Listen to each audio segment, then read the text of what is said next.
seorang koruptor sebagai pertanggungjawaban moral. Saya mau minta klarifikasi, ini tanggung jawab siapa? Bapak malu nggak sih? Apakah saya dengar permintaan maaf yang benar? Orang-orang menjadi korban.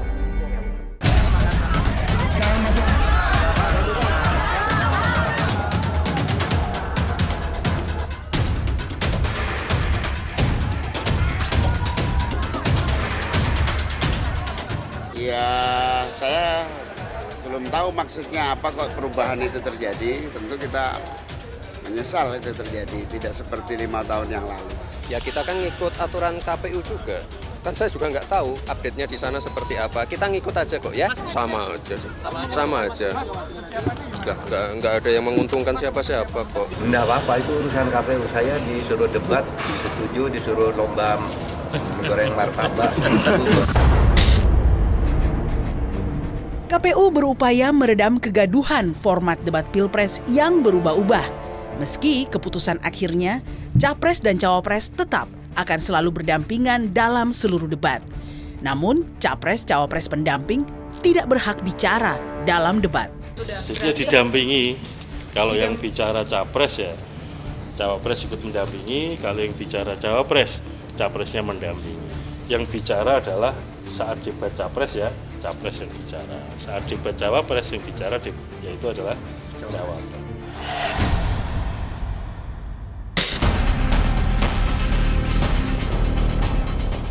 Kegaduhan ini bermula ketika Ketua KPU Hashim Asyari tiba-tiba melempar bola panas perubahan format debat Pilpres 2024 berbeda dengan Pilpres 2019. Kini, Cawapres akan didampingi Capres saat melakukan debat. Capres berhak bicara dalam debat Cawapres meski porsinya lebih sedikit. Pada saat debat Capres maka proporsinya Capres untuk bicara lebih banyak ya.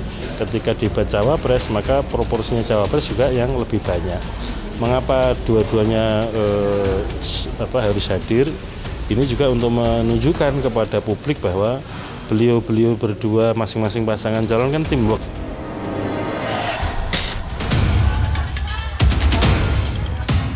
Otak-atik format debat ini pun menuai kontroversi. Timnas Amin mengkritik dan bahkan mempertanyakan, apakah KPU bermanuver? Sedangkan TPN Ganjar Mahfud menuding, berubahnya format debat membuat publik tak bisa melihat secara utuh Capres-Cawapres. Hanya TKN Prabowo Gibran yang setuju dengan perubahan format debat. Ya, ini bukan memilih jago debat ini. Ini memilih jago pemimpin yang kita anggap pas gitu. Ini mohon maaf ya, kalau bagi kami ini sudah going too far menurut kami. Bagaimana kita di sini seakan-akan KPU itu punya niat jelek gitu, ada upaya tersembunyi di balik ini gitu. Saya kira KPU sangat harus berhati-hati. Ini kan lagi sensitif ya, di saat orang lagi menyoroti putra presiden, malah format debatnya dihapus, diubah dengan meniadakan face to face antara cawapres. Apakah KPU bermanuver di sini? Karena ini menurut saya membuat masyarakat itu tidak mampu atau tidak bisa melihat secara utuh capres ataupun cawapres yang akan mereka pilih nantinya. Ini penting buat kita sebagai bangsa agar kita tidak membeli kucing dalam karung. Kegaduhan lain di KPU adalah dugaan bocornya data daftar pemilih tetap pemilu 2024.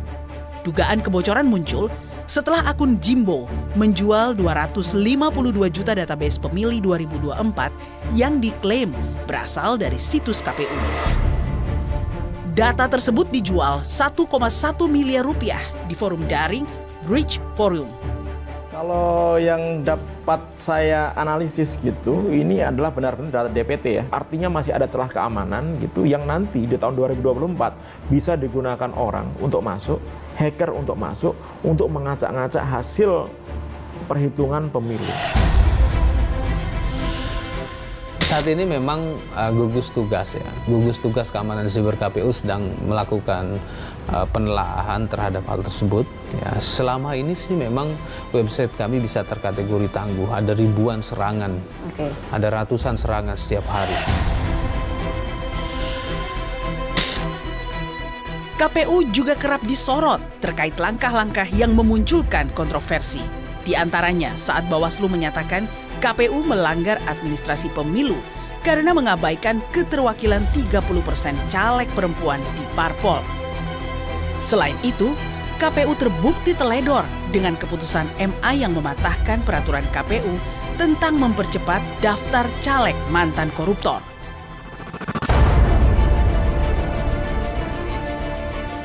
KPU harus segera keluar dari masalah yang tak henti menggoyang agar tak mengusik jalannya pesta demokrasi.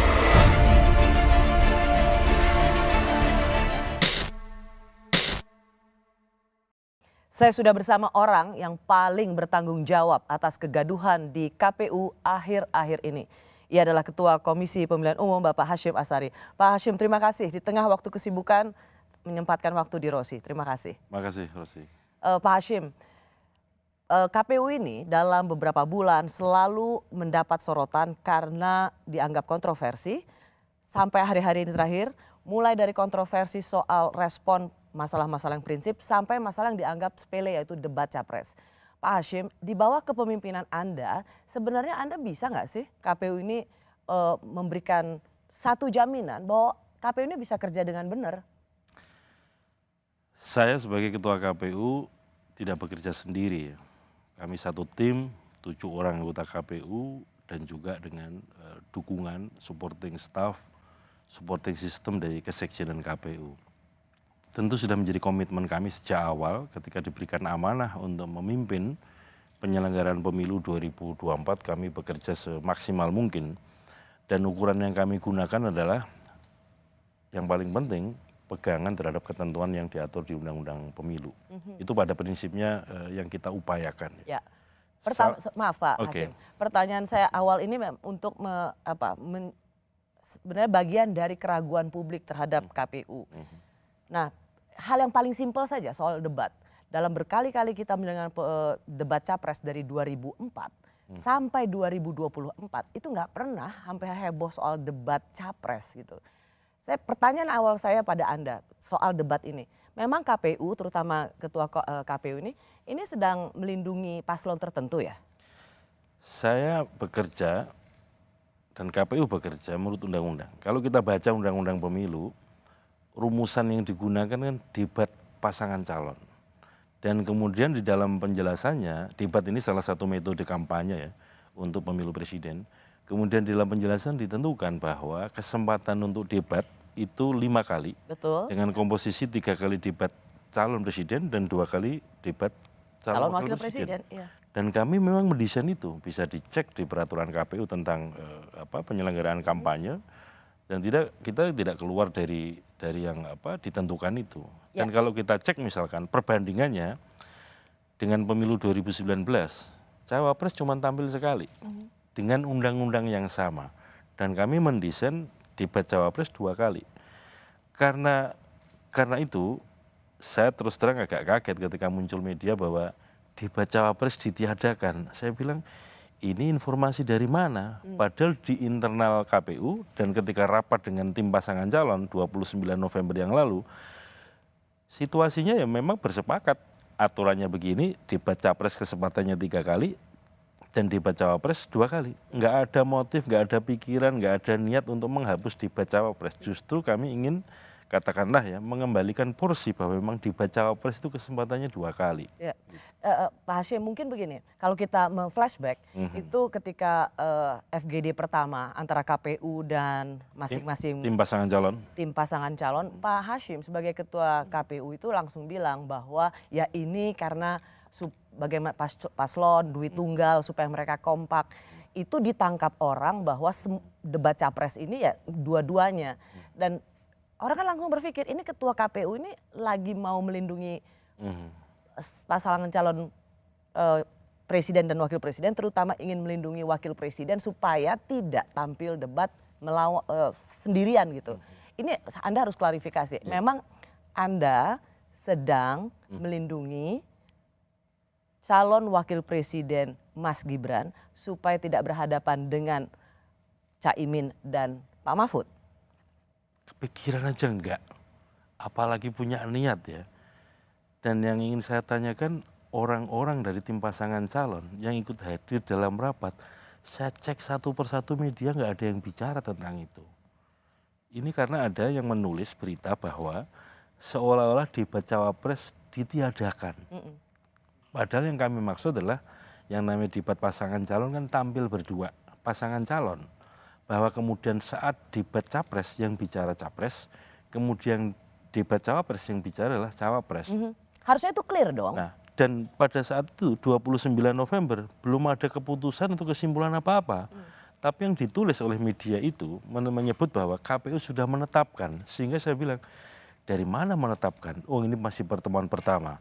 Pada tanggal 29 November KPU masih memberi kesempatan kepada 3 pasangan calon, tim 3 pasangan calon yang hadir pada rapat itu. Kami mohon memberikan catatan, usulan tertulis. Supaya kemudian, karena begini, rapat pertama ini kan tim yang hadir. Ya. Apa yang dijadikan pembicaraan di situ dikonsultasikan dengan pasangan calon dan juga dikonsultasikan dengan apa? Tim besarnya lah, tim Sebenarnya kampanye. ini kan terjadi dalam setiap 5 tahunan sekali. Betul, biasa dan nggak ada apa-apa sebetulnya. Karena ada yang menulis misleading kayak begitu dan kecenderungannya disinformasi ya.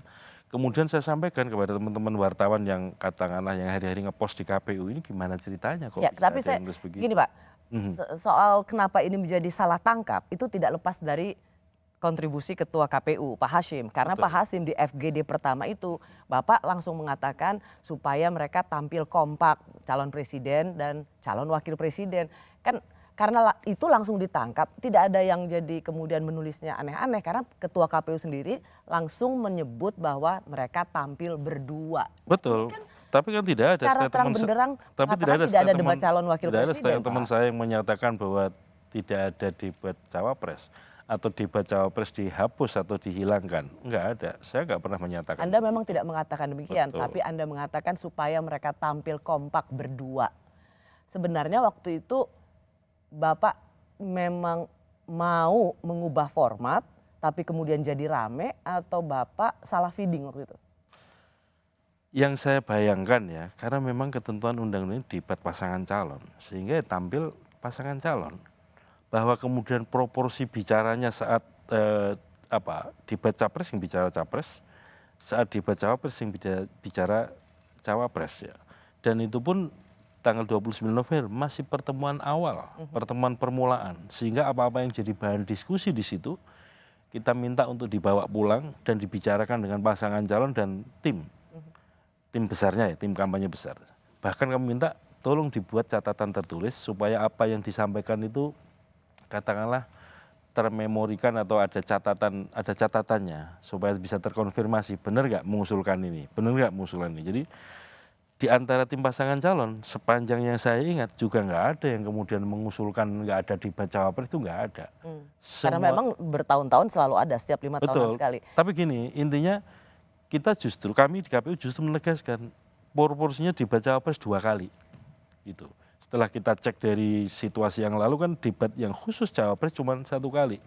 Jadi kalau misalnya disebut KPU mau mengubah format, sebetulnya dalam rangka untuk mengembalikan kepada ketentuan norma yang ada di perundang-undangan. Bahwa debatnya capres 3 kali, cawapres 2 kali. Jadi kepikiran saja tidak, apalagi berniat untuk katakanlah menghilangkan debat cawapres atau katakanlah menghindarkan seseorang untuk debat dengan orang yang lain, enggak ada.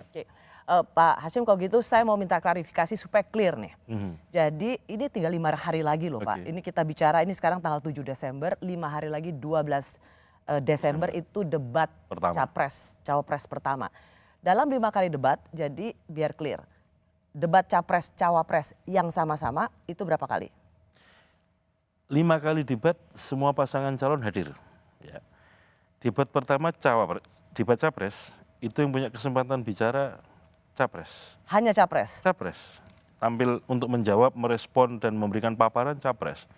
Debat kedua cawapres, yang bicara juga hanya cawapres. Hanya cawapres? Cawapres. Sendiri? Sendiri.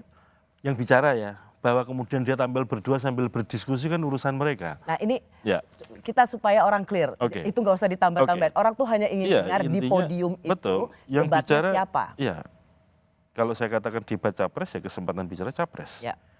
Debat kedua cawapres yang bicara cawapres. Debat ketiga jatahnya capres yang bicara capres. Yang debat antar capres. Yang keempat debat cawapres yang bicara antar Hanya cawapres. Terakhir debat jatahnya capres, yang bicara juga capres. Gitu. Itu kesepakatan terakhir yang kemudian dilakukan pada rapat tanggal 6 Desember kemarin. Baik. Jadi ini udah final belum Pak? Sudah. Soal formatnya? Sudah ya? ada cara pandang yang sama, sudah ada titik temu yang sama, sudah ada pemahaman yang sama antara KPU dengan semua tim pasangan calon. Berarti hari ini Kamis tanggal 7 Desember sudah ada klarifikasi, semoga ini mengklirkan masalah bahwa untuk format debat dimulai tanggal 12 Desember nanti ada 5 kali debat, 3 kali debat hanya calon presiden dan 2 kali debat hanya calon wakil presiden. Betul. Baik. Kalau menurut undang-undangnya kan harus ada itu. Kalau tidak salah 3 capres, 2 wapres. Tidak mungkin, kalau dihilangkan tuh tidak mungkin. Pasti ada 3 capres. Kalau dihilangkan tuh artinya menyalahi undang-undang. Pasti itu. Ya, kalau dulu memang tidak ada perdebatan, sebelum perdebatan itu nggak ada.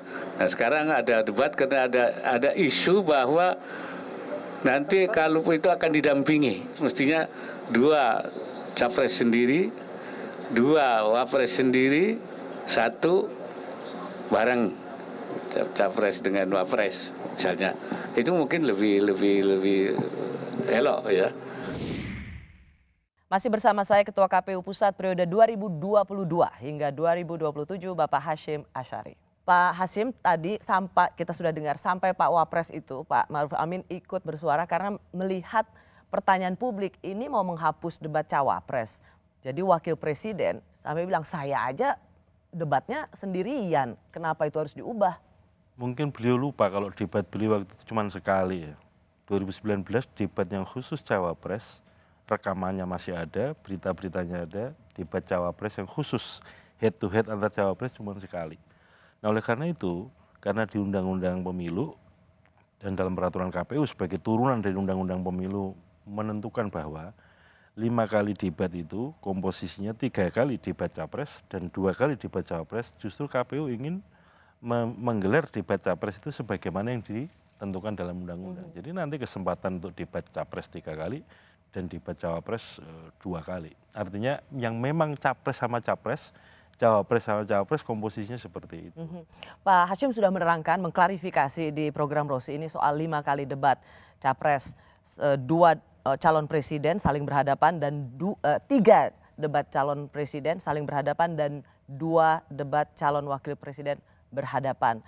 Ini sudah diklirkan di Rosi. Terima kasih Pak Hasyim. Hanya memang KPU akhirnya mengubah format seperti di undang-undang ini. Kita berterima kasih pada tekanan publik. Jadi karena itu menjadi bagian yang mengingatkan KPU supaya nggak main-main dengan format jadi begini, capres-cawapres. Kalau dianggap mengubah format, itu bukan kemudian mengubah format keluar dari ketentuan undang-undang. Kita kan melakukan evaluasi dari catatan-catatan pelaksanaan pemilu sebelumnya.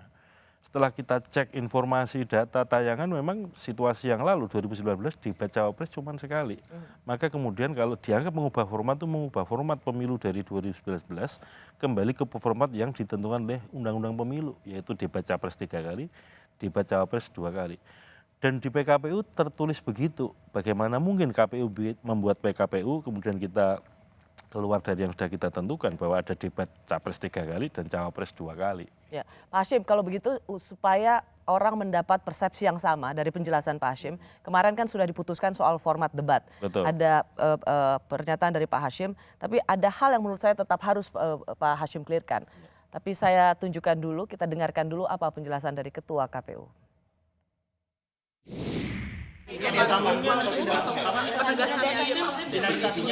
Dua-duanya dipanggang atau salah satu ada di... Ya, namanya didampingin di sebelahnya kan. Berarti menjadi pajangan dong Pak, kalau misalnya yang ngomong capres-capres aja, cawapres dia maju. Misalkan sebelum capres jawab boleh diskusi sama capres. Soal beliau berdiskusi atau tidak kan urusan capres cawapres. Yang bicara adalah saat debat capres ya, capres yang bicara. Saat debat cawapres yang bicara yaitu adalah cawapres. Berarti bisa saling bantu ya Pak nanti di atas podium. Silakan ditafsirkan sendiri Mbak. Terima kasih. Nah, penjelasan Bapak kemarin ini juga bisa membuat orang menafsirkan macam-macam. Kan harusnya debat cawapres masih bisa dibantu dong sama-sama di podium. Kemudian jadi presiden capresnya pajangan. Itu sebenarnya Anda ngejawab ke wartawan kok juga kayak kemana-mana sih Pak Hashim? Sebenarnya begini loh, urusan begitu kan tidak urusannya KPU ya. Urusan KPU itu memberikan porsi saatnya debat capres, capres yang bicara. Sudah saya tegaskan tadi. Ya. Saat debatnya cawapres, cawapres yang bicara. Kemudian dia ngomong, kalau begitu yang lain nggak bicara cuma pajangan. Masa saya mau komentari urusan beginian? Saya skip, saya nggak komentar itu. Tapi begitu ditanya misalkan, kalau begitu boleh diskusi di antara mereka. Itu urusan beliau, pasangan calon. KPU nggak ngurusi itu. Tetapi intinya yang katakanlah kesempatan untuk bicara kepada publik untuk merespon pertanyaan atau merespon isu tema yang diperdebatkan, ya kesempatannya kalau debat capres, capres.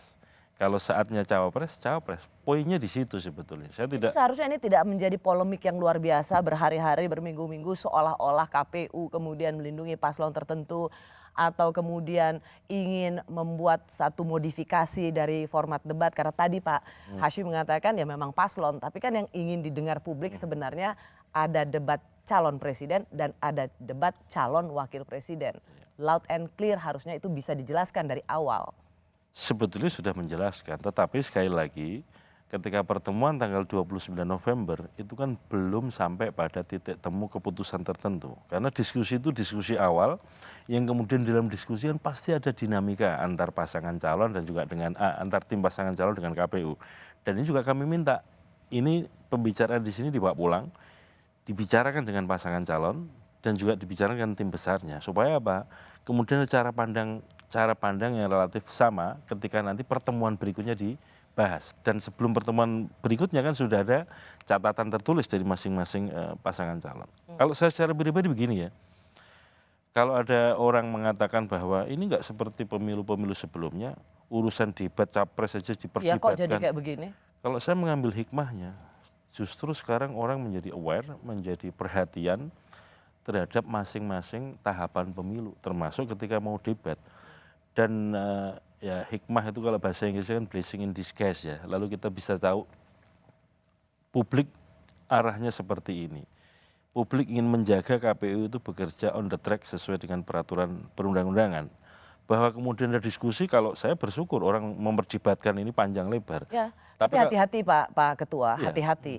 Karena jangan sampai alert atau ramainya atau ingatan publik tentang mengingatkan KPU oleh publik ini jangan sampai membuka ruang orang distrust pada KPU. Jangan sampai kemudian hanya gara-gara ada hal yang prinsip yang nanti saya ingin tanyakan soal data kebocoran dan lain sebagainya, soal debat yang bisa dibilang sangat simpel dari seluruh pekerjaan kompleks KPU aja, seolah-olah KPU ini nggak kerja profesional. Intinya maksud saya betul boleh menjadi perhatian publik, tapi jangan sampai membuka ruang KPU melahirkan ketidakpercayaan publik pada lembaga yang harus menjadi wasit di pemilu ini. Nah Pak, saya mau tanya lagi, akhirnya kita bisa mendapat jawaban clear, tidak lagi diperdebatkan soal debat capres dan cawapres. Pak, ada kemudian pertanyaan, karena ada keinginan dari paslon, tidak usah ada saling menyanggah. Apakah memang ini juga menjadi format yang bisa dibilang final? Karena ada kisi-kisi pertanyaan atau tema yang akan diberikan kepada paslon, tapi apakah saling menyanggah seperti format lalu juga masih bisa diakomodasi? Iya, dari segi teknis pembicaraan dalam perdebatan tentu ada kesempatan untuk menyampaikan visi misinya apa sih dalam durasi waktu tertentu. Kemudian berdasarkan visi misi itu akan diajukan sejumlah pertanyaan pendalaman. Dan ada saatnya juga kemudian namanya debat. Pasangan calon yang lain, apakah calon presiden, calon wakil presiden dikasih kesempatan untuk memberikan tanggapan terhadap standing positionnya. Katakanlah si A menyatakan begini, si B dan si C diberi kesempatan untuk menanggapi itu. Karena apa? Ini kan dalam rangka untuk menegaskan kepada pemilih bahwa sikap atau posisi kami dalam isu ini, tema ini, topik ini posisi kami. Itu penting. Supaya kemudian sekali lagi ya, yang namanya kampanye itu kan sebetulnya salah satu cara peserta pemilu untuk meyakinkan pemilih untuk memilih dirinya. Nah kesempatan seperti ini harus digunakan dan memang KPU memberikan kesempatan itu. Jadi penting sekali memang untuk menyelenggarakan debat ini karena kita percaya semua anak bangsa atau mereka yang sudah menjadi pasangan calon presiden dan wakil presiden adalah putra-putra terbaik bangsa. Sehingga penting karena dari berbagai survei Pak Ketua, ini kontribusi debat untuk para pemilih ini cukup signifikan. Jadi penting sekali untuk memastikan pemilih akan memilih di 14 Februari setelah melihat rangkaian debat ini. Iya. Pak, saya mau tanya, orang kan selalu mengkaitkan Pak Ketua ini, bisa belok-belok kayak gini, kemarin awalnya bilang pakai porsi 70-30 dan sekarang ini. Apakah memang KPU ini mendapat semacam arahan untuk memodifikasi debat capres? Saya secara pribadi untuk urusan yang ini maupun urusan yang lain tuh nggak pernah ada ya arahan, tekanan atau pressure dari siapapun ya. Bahwa KPU sebagai penyelenggara pemilu selalu di tengah-tengah posisinya. Karena ini kan orang berkompetisi, partai, calon berkompetisi. Sering saya bilang, definisi tentang pemilu itu adalah arena konflik yang dianggap sah dan legal untuk meraih kekuasaan atau mempertahankan kekuasaan. Maka dalam posisi ini kan sebenarnya KPU berada di tengah-tengah supaya kemudian seperti kata Pak Rosi tadi, jangan sampai KPU menjadi faktor pemicu konflik. Ya. Menjaga ini bukan pekerjaan mudah. Pekerjaan teknikalitas dan manajemen pemilu itu satu hal yang berat. Tetapi yang lebih berat lagi itu menjaga posisi KPU supaya kemudian tidak dipersepsikan berada di salah satu pihak atau menguntungkan pihak lain atau merugikan pihak lain. Ini Pak Hashim yang paling aware berat. ya, saat ini juga sudah mulai ada persepsi itu. Saya paham, karena kan kita mengikuti berita, mengikuti pembicaraan, dan juga di ruang-ruang publik maupun berbagai macam informasi yang masuk kan kita juga mengikuti. Nah karena itulah kemudian KPU harus makin secara pribadi maupun secara kelembagaan harus makin hati-hati dalam mengambil sikap dan juga dalam mengambil keputusan. Kembali ke soal tadi ya, rapat 29 November ini kan masih awal dan nggak ada cerita di dalam itu alot, perdebatannya kenceng, saling ini nggak ada. Karena mereka teman-teman yang jadi tim pasangan calon kan berteman semua. Sangat cair diskusinya. Termasuk diskusi yang rapat yang tanggal 6 Desember kemarin. Masalahnya masing-masing punya notulensi. Betul. Nah, yang saya lihat KPU tidak maju untuk berbicara, menengahi atau menyelesaikan kegaduhan ini karena KPU sendiri seperti tidak punya notulensi rapat yang bisa diterima. Nah, kenapa tidak dari awal langsung mengatakan sebentar masih akan tetap dibahas sehingga nggak menjadi polemik seolah-olah kemudian KPU ini sedang bermanuver. Sebenarnya sudah saya sampaikan ya, persoalan ditulis atau tidak tulis kan bukan urusan saya ya, tapi kan sudah saya sampaikan bahwa KPU belum mengambil keputusan apapun, KPU belum menetapkan apapun. Tapi yang jadi problem ketika sudah ditulis KPU sudah menetapkan, KPU sudah memutuskan. Ini kan masih sangat cair ketika pertemuan pertama. Kami KPU juga menyampaikan pandangan bahwa debat itu begini, formatnya menurut undang-undang dan seterusnya. Silahkan diskusi di sini dan kemudian nanti dimatangkan lagi dengan menyampaikan usulan tertulis. Itu untuk jadi bahan rapat berikutnya yang kita selenggarakan tanggal 6 Desember kemarin. Ya. Alhamdulillah kemarin kan kemudian ada titik temu antara KPU dengan pasangan calon untuk format debat dan seterusnya. Catatan saya dan saya rasa banyak yang juga ikut mengamati ini, Pak Hashim, ini seharusnya debat ini nggak dibahas berlarut-larut sampai tinggal 5 hari loh. Dari hari ini kita bicara sampai hari Selasa depan 5 hari ini sebenarnya agak beresiko. Tapi kita sudah menyudahi soal debat ini, 3 calon presiden dan 2 calon wakil presiden. Terima kasih untuk mengklarifikasi soal debat ini, Drosi. Selanjutnya lagi-lagi ada isu yang menyerang KPU atau kontroversi KPU karena apa? Ini tentang data pemilih yang bocor. Apakah ini bisa menimbulkan potensi kecurangan pemilu?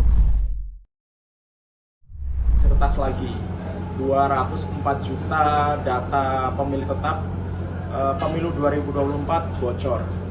Peretas yang bernama Jimbro mengaku berhasil melakukan peretasan ke KPU dan memberikan sampel 500.000 sampel data begitu yang setelah kita verifikasi ternyata valid. Data yang bocor ini ketika disalahgunakan bisa digunakan untuk black campaigns, negative campaigns, bisa dijadikan untuk sumber data pengiriman private campaigns. Bersama saya Ketua KPU Pusat Hashim Asyari. Pak Hashim, 2004 juta data pemilih itu bocor. KPU harus bertanggung jawab dong.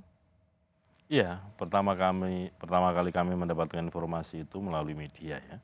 Dan kemudian kami karena sejak awal ada tim yang dibentuk kerjasama KPU dengan beberapa lembaga, dengan Kementerian Kominfo, BSSN, kemudian Cybercrime Mabes Polri, dan juga BIN yang khusus tugasnya untuk katakanlah membantu KPU memberikan support untuk urusan perlindungan data, kemudian sistem IT KPU. Sehingga begitu ada informasi itu, kemudian kami segera melakukan koordinasi dengan lembaga-lembaga yang secara kelembagaan memang tugas fungsinya itu. Pak, tapi kami menangkap respons KPU ini sangat lambat, sama sekali tidak menjawab ketakutan publik. 204 juta data pemilu bocor ini nggak main-main loh, Pak Hasim. Betul, KPU harus hati-hati.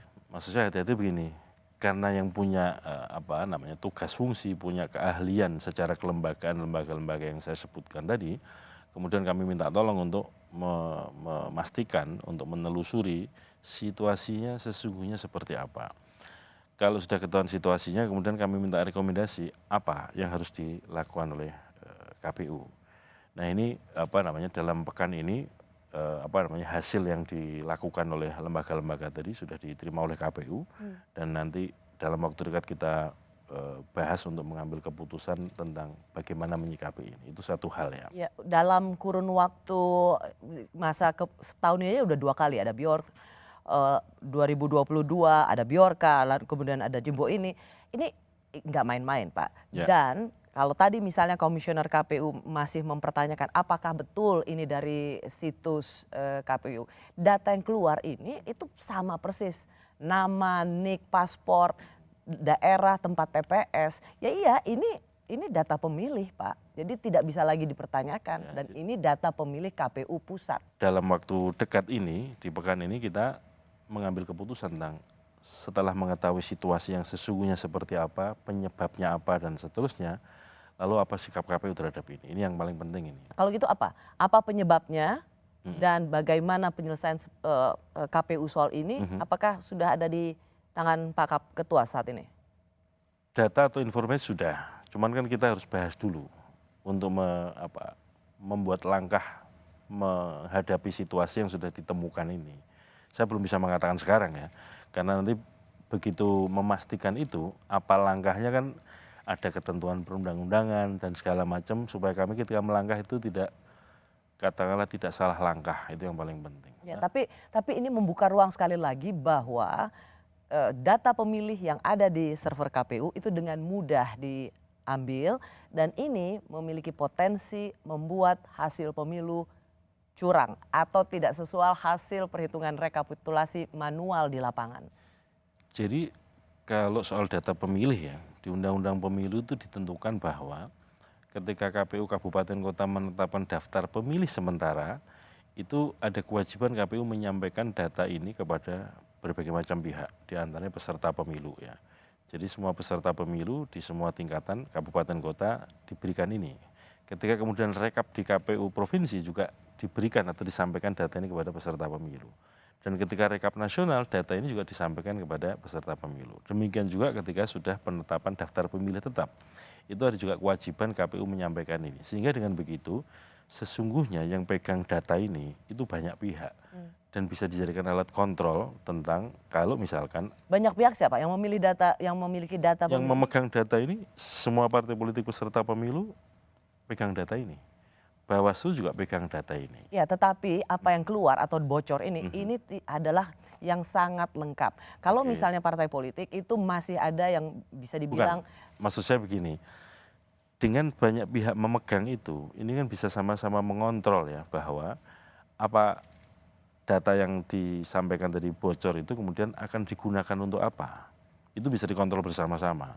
Bahwa kemudian ada titik lemah, kami akui ya, karena kan setelah ditelusuri ada titik lemah di salah satu bagian dari sistem daftar pemilih, sistem informasi daftar pemilih yang dikelola KPU ini.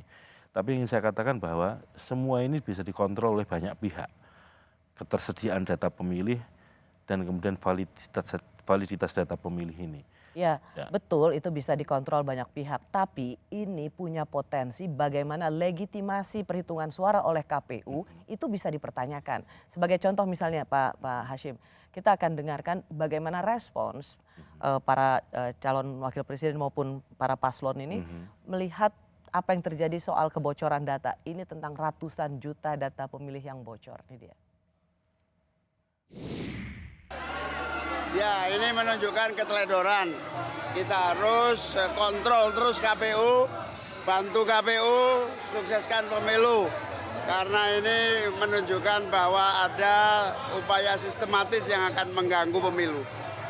Tim IT kami juga sedang mencoba memantau terus-menerus, tapi tentu saja APH kita harapkan segera bertindak dan KPU segera memperbaiki. Sistemnya tidak boleh rentan, karena ini nanti yang membuat publik punya anasir-anasir negatif. Segera KPU perbaiki, segera proteksi, segera cari orang-orang terbaik untuk bisa meyakinkan bahwa IT sistemnya itu beres. Ya itu harus ditanggap, harus diselesaikan. Karena kebocoran data itu adalah data pribadi kita, data pribadi gue, data pribadi ente semuanya, masa di blow up ke orang lain yang nggak punya kepentingan. Jadi itu harus diatasi dan harus dicari penyebabnya. Siapa yang tanggung jawab data yang sepenting itu jadi bocor. Ya. Ada upaya yang sangat sistematis untuk mengganggu pemilu. KPU terkesan lemah soal menjaga ini. Kami berusaha keras ya. Dan sejak awal ketika KPU menggunakan berbagai macam sistem informasi, teknologi informasi untuk layanan kepemiluan, kami sudah menjalin kerjasama dengan berbagai macam lembaga yang punya kompetensi tentang ini, tentang IT. Dan situasi ini kan tentu kami melakukan perbaikan-perbaikan di dalam diri KPU sendiri setelah mengetahui titik lemahnya ada di mana.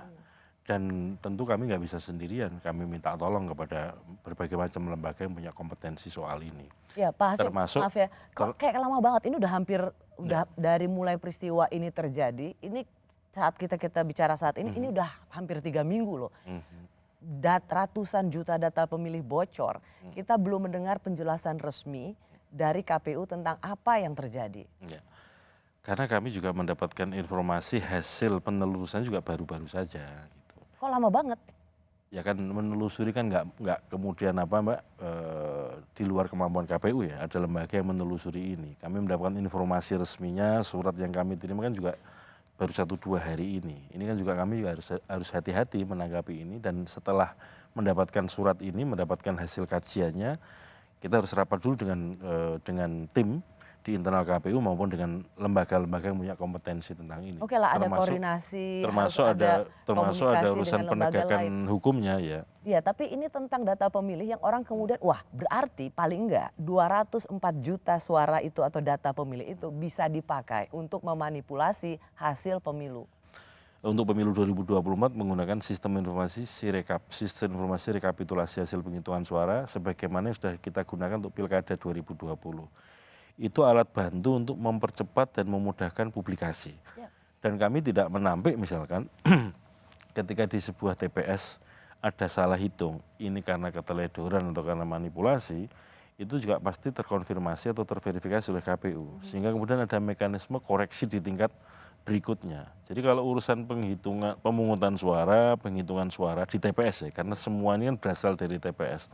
KPU membuka diri dan kemudian bisa diawasi, bisa direkam, bisa didokumentasikan oleh semua pihak. Ya, tapi kalau hacker bisa masuk dan dia kemudian bisa mencuri atau mengambil 200 lebih juta informasi yang ada di situ, maka dia bisa melakukan apapun. Dia bisa hanya mengambil, dia bisa mengubah, dia bisa menggandakan. Nah ini yang berbahaya dan publik atau para pakar IT tidak melihat KPU memiliki kapasitas dan menjelaskan bahwa ini dalam penanganan yang sangat telaten. Nggak ada di situ. Sampai saat ini kita tidak melihat adanya pernyataan KPU yang mau bertanggung jawab dan mau membereskan soal ratusan juta suara ini. Tentu kami bertanggung jawab karena katakanlah sebagai pemangku data, terutama data pemilih, ini menjadi ruang lingkup tanggung jawab KPU. Namun demikian, untuk menyampaikan kepada publik kan KPU harus firm dulu terhadap situasi yang dihadapi ini. Dan kemudian langkah strategis apa supaya kemudian ketika KPU tampil ke publik menyampaikan informasi perkembangan ini, katakanlah supaya final yang disampaikan. Bukan sesuatu yang kemudian memulai sesuatu yang belum jelas. Kita bicara hari ini 7 Desember Pak Ketua, kira-kira kapan timeline atau waktu yang Bapak berikan bersama komisioner lain untuk memberikan penjelasan soal ratusan juta data pemilih yang bocor ini? Rencananya besok kita akan menggelar rapat itu untuk kemudian menentukan langkah yang tepat yang harus dilakukan oleh KPU. Baik. KPU di bawah komando Hasyim Asyari banyak menuai kontroversi hingga pelanggaran administrasi pemilu. Apa penjelasan Ketua KPU? Masih bersama saya Ketua KPU Pusat Hasyim Asyari. Pak Hasyim, saat ini banyak sekali yang menyerukan soal pentingnya wasit, yaitu dalam hal ini KPU, penyelenggaraan pemilu, juga seorang wasit yang jujur dan adil, supaya hasil pemilu nanti dapat dihormati sebagai hasil yang dapat dipercaya. Bagaimana KPU sebenarnya bisa bertindak tegas dengan segala sesuatu yang mengangkut pelanggaran pemilu? Jadi kalau urusan KPU sebagai penyelenggara pemilu, penyelenggara teknis kepemiluan, kalau ada tindakan yang dianggap atau diduga pelanggaran, ada lembaga lain yang punya kewenangan itu, buat penilaian dan kemudian memproses. Bawaslu misalnya? Ya, Bawaslu. Gitu. Jadi dalam situasi kalau ada masyarakat melihat atau menyaksikan sebuah tindakan yang itu dalam pandangan mereka masuk kategori pelanggaran, ada mekanismenya dilaporkan ke teman-teman Bawaslu. Dan di Bawaslu punya mekanisme untuk menangani ini. Oke, karena yang lagi rame saya harus ingin juga dipertanyakan tidak saja publik, tapi kemudian mereka yang mengutarakan pertanyaan di sosial media, yaitu soal pelanggaran antara bagi-bagi uang, bagi-bagi susu. Ini kok KPU dan Bawaslu berbeda pandangan soal ini. Kita dengarkan seperti apa perbedaannya. Silahkan teruslah masa kampanye, tapi CFD tidak digunakan untuk kegiatan politik. Kami mengingatkan pada saat ini. Dan kalau ada temuan, silakan kami pasti akan koordinasi dengan, kami akan lakukan supervisi kepada teman-teman DKI. Ya bentuknya karena ini mungkin saja ada masalah sehingga kami harus ingatkan yang bersangkutan, Mas Gibran misalnya untuk tidak melakukan hal demikian. Itu dari Ketua Bawaslu yang mengatakan bahwa ini harus diingatkan. Tetapi dari Komisioner KPU Pak Idham Holik mengatakan kampanye pembagian makan siang dan susu gratis bukan merupakan pelanggaran selama bukan dalam bentuk uang. Jadi siapa yang harus didengar nih, KPU atau Bawaslu? Jadi kalau di peraturan KPU tentang kampanye itu ada fasilitasi yang disiapkan oleh peserta pemilu kepada pemilih ya. Dan ada nominalnya, besarnya. Bukan dalam arti memberikan uang ya, tapi besar yang dibagikan itu ada batasnya. 100.000. Jadi nilai yang dibagikan nggak boleh lebih dari itu. Tapi sekali lagi itu dalam rangkanya untuk sebagai sarana alat peraga kampanye. Oleh karena itu apakah yang dibagikan dan seterusnya itu masuk kategori alat peraga kampanye atau tidak? Nah ini yang perlu kemudian dikaji bersama-sama. Oke, tapi tadi yang paling menyolok adalah Bawaslu bilang supaya tidak melakukan lagi. Sementara KPU bilang nggak apa-apa selama itu bukan uang.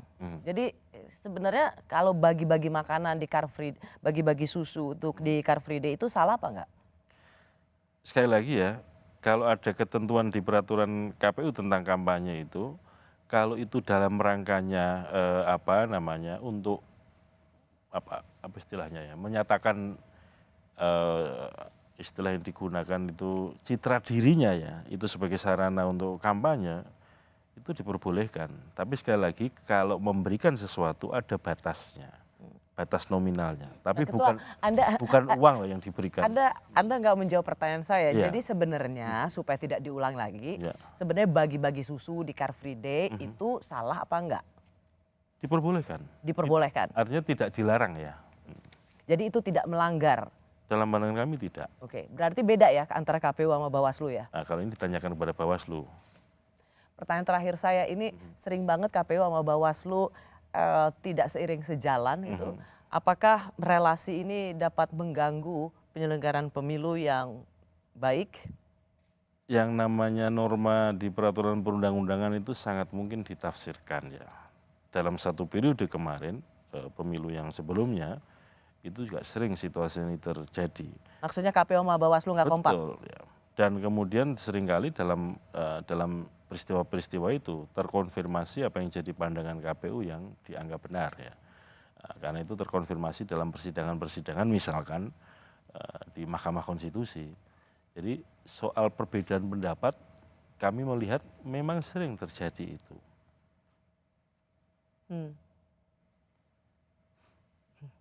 Karena masing-masing punya pandangan ya. Tapi kalau KPU sudah kalau misalnya punya pandangan dan kemudian itu dituangkan dalam kebijakan tertulis misalkan PKPU, itu juga ada ketentuannya di Undang-Undang Pemilu. Ya. Kenapa saya tanyakan ini Pak Ketua, karena sering saling melaporkan di DKPP. Nggak pernah KPU melaporkan. Ya, Bawaslu melaporkan selalu terlapor. KPU di DKPP. Semoga relasi apapun yang terjadi antara KPU dan Bawaslu tidak mempengaruhi penyelenggaraan pemilu di 2024. Semoga saja. Baik pemilu nasional maupun untuk pilkada. Terima kasih Pak Hashim Asyari sudah meluangkan waktu di Rosi. Terima kasih juga bagi Anda yang menyaksikan program Rosi. Kita ketemu lagi Kamis depan. Tetaplah di Kompas TV, independen, terpercaya.